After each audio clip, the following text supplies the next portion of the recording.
everybody, we're looking into today how you can find a home in Philadelphia that's affordable.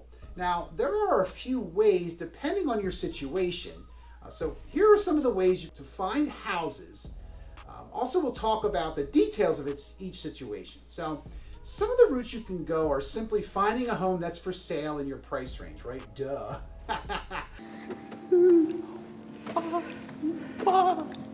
Well, Philadelphia's taxes are very low, so that makes it even easier to find a home because you don't have to worry about the annual taxes raising your monthly payment, because part of your monthly payment is partially taxes, also partially insurance, and principal and interest. Now that's for another video.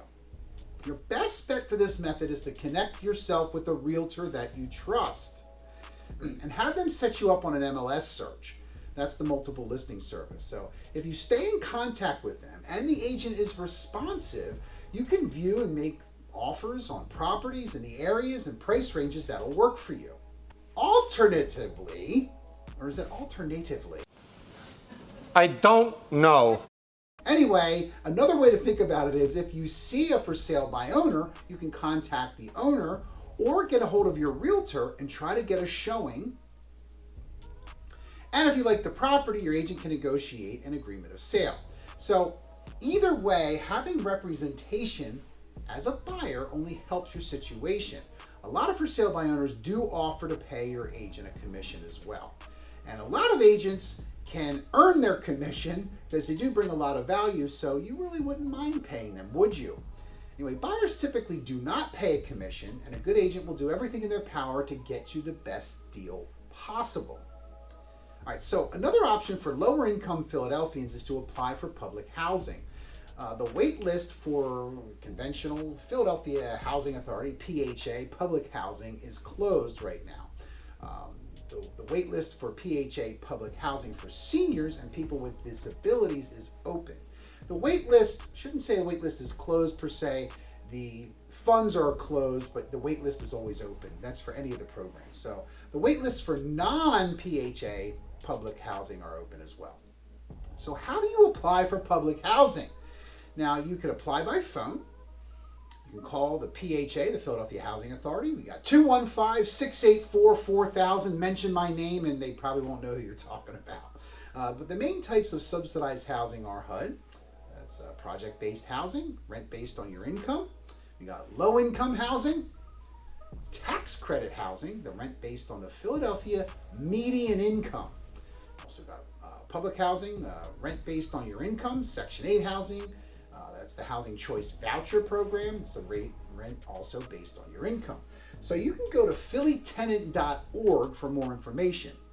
All right, so the next option is a little more complex, but still an option for some. So purchasing a duplex. Now, it's not really as complicated as you might think, but this is a home that has been split into 2 units. It might also be called a 2-unit, or sometimes they call it duplex. So you live in one unit, you rent out the other unit to a tenant. Now this works on many levels because you have a built-in income, as long as you choose your tenant wisely, of course, right?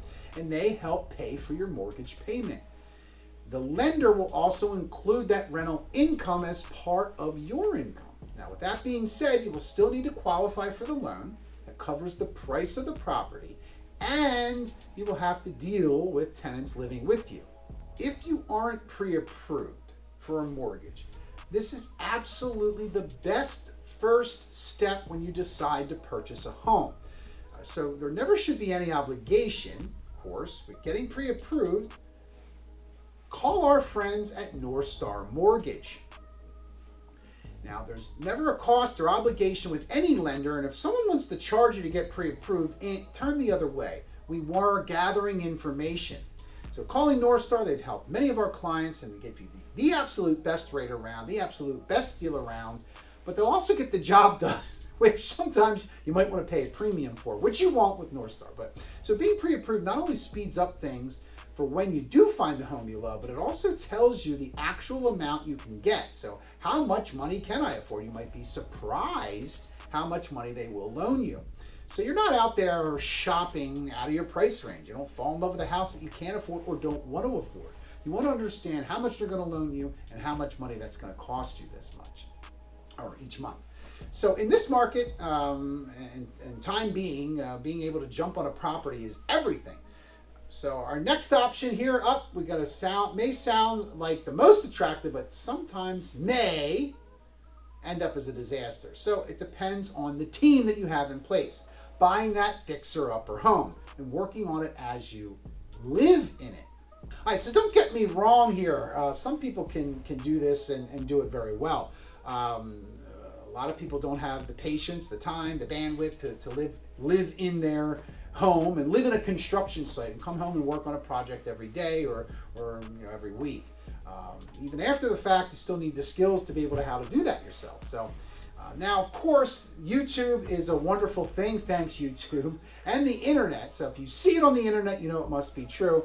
But they're a great source for simple projects, but there really is no great substitute for experience. Now, if you are looking for an excellent contractor, we certainly can